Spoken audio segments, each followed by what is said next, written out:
Alrighty, ladies and gentlemen, on another episode of SRM Performance, we got the Mamalonas here. I fucked up Mamalona smoking some nigga the other night, you know what I'm saying? But we already getting it fixed up. We'll get into that later. Got homies Z71 right here. Y'all can see got a little intercooler right there. Y'all know what time it is.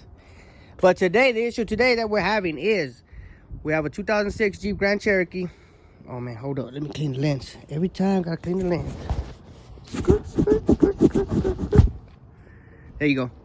So we got a 2006 Jeep Grand Cherokee 4x4 with a 4.7, and this is the gas tank out of it. And the issue that we're having on this is we have 12 volts at the connector, but as soon as you plug in the pump will not turn on. And it's crazy because you'll be like, well, there's 12 volts, it's not turning on. Yes, I know. I was dealing with the same thing. As you can see, we got battery chargers. I was checking all the fuses, relays, make sure everything is good. And like I said, we got 12 volts to the back, but the pump still don't get no voltage. The pump won't turn on. It's crazy, right? So what I ended up doing was I jumped the pump by itself, direct 12 volt power, and the pump turns on and everything will work like it should. So I figured out that on this 2006 Grand Cherokee, there's a diode somewhere inside this box. And that diode is what controls the amperage and everything that's going to the pump. So I'm thinking it's getting voltage, but it's not getting the correct amperage. So it's not powering it on. So what we're going to do today is I'm going to bypass that diode and I'm going to put a relay directly into the fuel pump. And we're going to use the relay that powers up the pump to power up the other relay to fully control the pump. So that way when you turn the key on and everything, it'll turn on just as intended. It'll prime for 5 seconds. Then when you turn it on, it'll turn on like it shouldn't be intended to. And today we got some connectors right here. We got to do these connectors. Then we got some of these little connectors right here so we can tap into that relay wire. And then we got ourselves handy dandy 4-pin relay. 4-pin works just as good. Then we got these little connectors because they didn't have the pigtail that you hook up to this relay. So we're going to run wires out of each one of these and we're going to make the pigtail for this. Yes, so stay tuned. We got to do all that. And then we got a rear end right here. We got another rear end right here. The shop's a little dirty right now because we're working. But let's go ahead and start running these wires, making the wires for the relay and everything. And then tapping into this harness and all that. Okay, and if y'all want to know how to tap into this harness, I don't know if I should teach y'all this or not. So this is your fuel pump relay right here. This is the very first one. This relay is for testing purposes. So don't mind it being like this. Goes in like this, of course. So we're going to use one of the wires that are powering up this relay to power up our relay that we're going to put in it. And we're going to use the back of the power of the relay that jumps the relay and turns on the relay. And we're going to use that wire to turn on our relay that we're going to put into here. So if you don't know about electrical and you're not too good at this, you probably shouldn't be messing with it because I'm not going to go into specific details. I'm just giving you a rough idea of how it goes. I don't got time to be specifically telling you every single thing because we got work to do. We got shit to get done. Anyways, we will continue with y'all here in a little bit. All right, ladies and gentlemen. So since I don't got no wire strippers, this is how we strip wire around here, boy.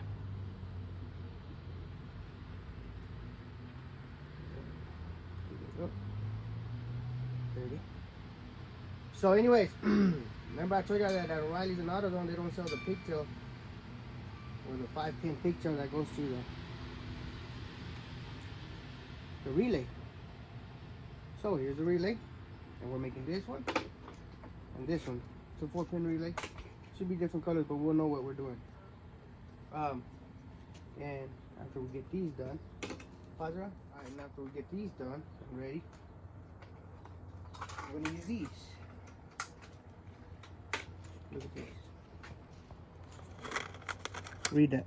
Weatherproof. We don't want it to get wet or messing with the connections or anything. These. Slide these suckers on. Now, mind you, these are a little bit bigger, but we're gonna make a little ball like this right here, so that way it fits in here a little bit better. It's more secure. We're gonna get these things and we're gonna smash it right here.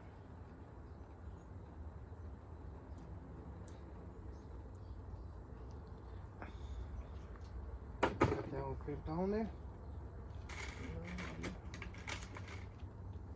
Bend the tip a little bit, make it towards like a little ball so it can make a better fit in there because it's a little bit bigger, but I like these connectors. And these are the only ones that O'Reilly's had that we could use that were weatherproof. Once you got those on there like that, a little bit of weatherproof, use this thing. You start going down with it. Start going down with it, down with it, down with it.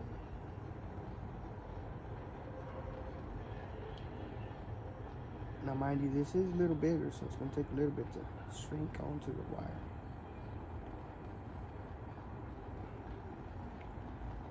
As you can see, it is shrinking on there nice. See that little gel coming out of the bottom? That's good right there, because you know it's sealing up. So now we do the same thing to the other one. Yes.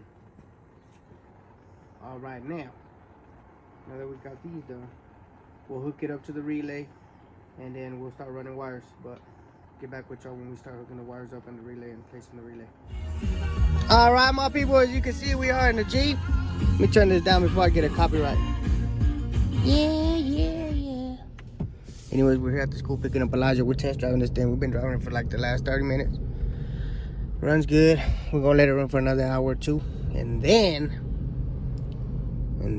we'll turn it in. But I'm actually gonna let it run, and then we're gonna drive it, and then I'm turn it off, let it stay overnight, then drive it again, test drive it again, and make sure that everything's good and it's not gonna get hot and blow out the fuse, blow out the relay, or whatever the hell the case may be. What time is it, guys? Elijah ain't even got out yet, huh? She's at 4:09. Man, I'm finna pull up right here. Right here. Right here, could. No parking. Yeah, you can park here. Everybody's parked here. Yeah, fuck. Oh. Yeah. It's not by the fire hydrant. Anyways. So yeah. Fuel level sensor works. I'll tell you how I made everything work with an extra relay and everything. But for now, it worked.